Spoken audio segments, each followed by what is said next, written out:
And welcome back to the C Morning Show. Of course, now it's time for Take a breather. first chat. Take a breather first. Yes, after like series of news, now time for a talk show. So we're going to dive into a topic that affects millions worldwide, but often goes unnoticed: panic attacks. And this can be incredibly disruptive to daily life. And unfortunately, the number of people experiencing them is on the rise. Yes, especially among the young generation. And if you experience panic attack and this is left untreated, it can lead to severe consequences. So, what is exactly panic attack? What is causing it? How should we address them if we are experiencing it or our loved ones are experiencing it? We have here today to discuss it clinical psychologist Alyssia from Personal Growth Counseling Center. Good morning, Alyssia. Good morning. Morning. Thank It's you. so nice to be here again. Thank you for being Yeah, thank here you. and talking about a topic that is actually quite heavy but important. Yes. Before we dive into what is causing it, what is panic attack, Alyssia? I think in general, we can see it as a very intense episode of anxiety. So if we see anxiety as like a wave of these different thoughts and emotions, then panic attacks can feel like a tsunami of it. Yes. And so because it's so intense, it kicks our body into this survival mode and renders us almost like helpless to all of these different physical sensations of fear. So it can range anything between like racing heartbeat, dizziness, trembling, muscle tension, and more. And because it can happen frequently and it can happen so unexpectedly as well, you can imagine how debilitating it can be for people because they have no way to be able to expect when the next attack is going to come. That's why it can cause complications further down the road. What is causing it? Okay. So for panic attacks as a whole, typically there are a lot of risk factors for it. We can consider it the same risk factors for anxiety as well. So for example, if people had experienced traumatic events during their childhood, let's say, then of course that would place them at further risk for anxiety or even panic down the road. Or if they genetically have like a history of anxiety and panic in their family, or they're just more susceptible to it as a whole, then that's also a risk factor for them. Right. Many different triggers out there. Yeah. What about external triggers? Like, for example, I recently came across this book by a psychologist, Jonathan Haidt, The Anxious Generation. Yes. You're familiar with that book as well. Basically, he's saying a lot of good things in that, but basically the basic premise is that the current generation, they are mostly anxious, and he relates it to social media, that this is not correlational anymore. This is actually a direct impact of their interaction, the frequency of their interaction with social media that is creating a lot of anxiety within the young generation. So would you agree or disagree that external things can also create this anxiety that, if goes untreated, can actually triggers panic attack? Yeah, I can definitely agree with that because let's say, since we're talking about social media, right, among teenagers nowadays, we can see how much comparisons they're making to other people just through social media, how much their views of life can be so distorted by, these very ideal pictures that people put up on social media. And I'd imagine that then causes them to be very judgmental towards themselves. Yes, definitely. And then that's going to impact their self-confidence, cause them to be more anxious as a whole. And of course, again, that's a risk factor for further complications of anxiety, one of which is panic disorder. All right. So what are the early warning signs normally? Sadly, for panic disorder, there's no telling, when you're going to experience it, because again, it often comes quite suddenly. But I think it's very good for people to just pay attention to warning signs of anxiety as a whole.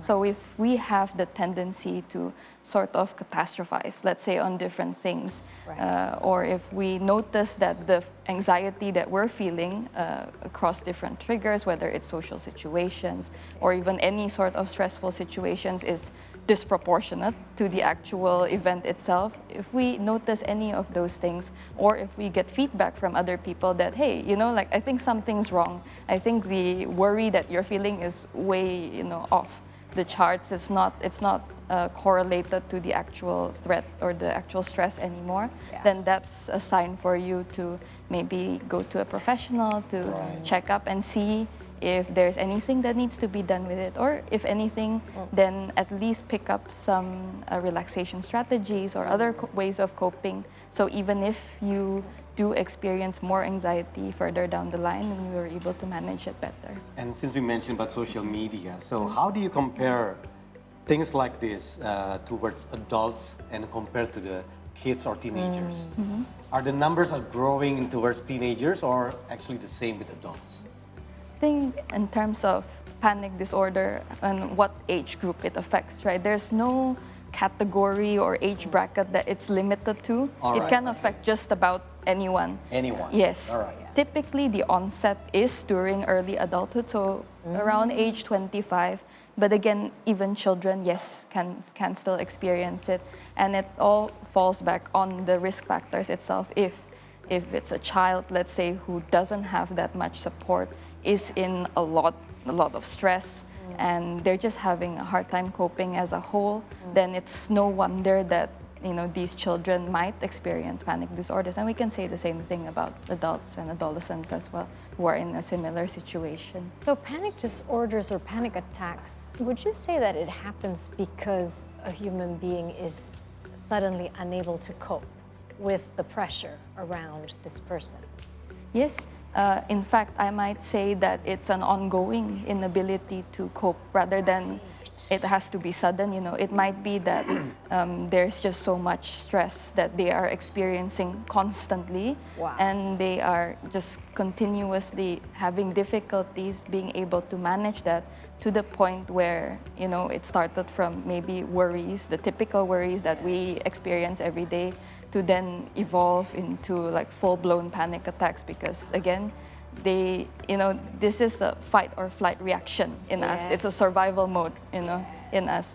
And it takes quite a lot for our body to get kicked into that survival mode. So I'd imagine it's more of an ongoing stress, or a very sudden, huge amount of stress.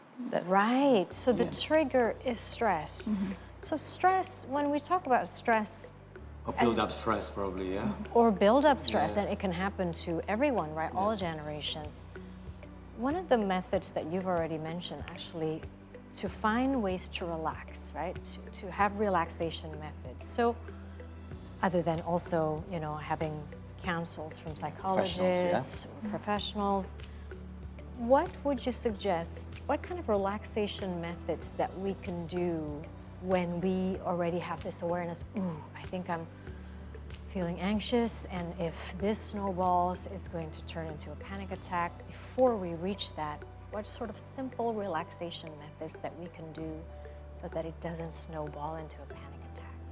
I think that's a really good question, because when we think about relaxation or even grounding strategies, so that's same purpose, because it serves to bring our attention back to the present, right? Yes. And in these cases, we can notice how everyone has different preferences and different things that works for them. And I'm not saying that there is one relaxation or grounding strategy that works better than the other. It all depends on the person. Typically, what I suggest for my patients is something that's called box breathing.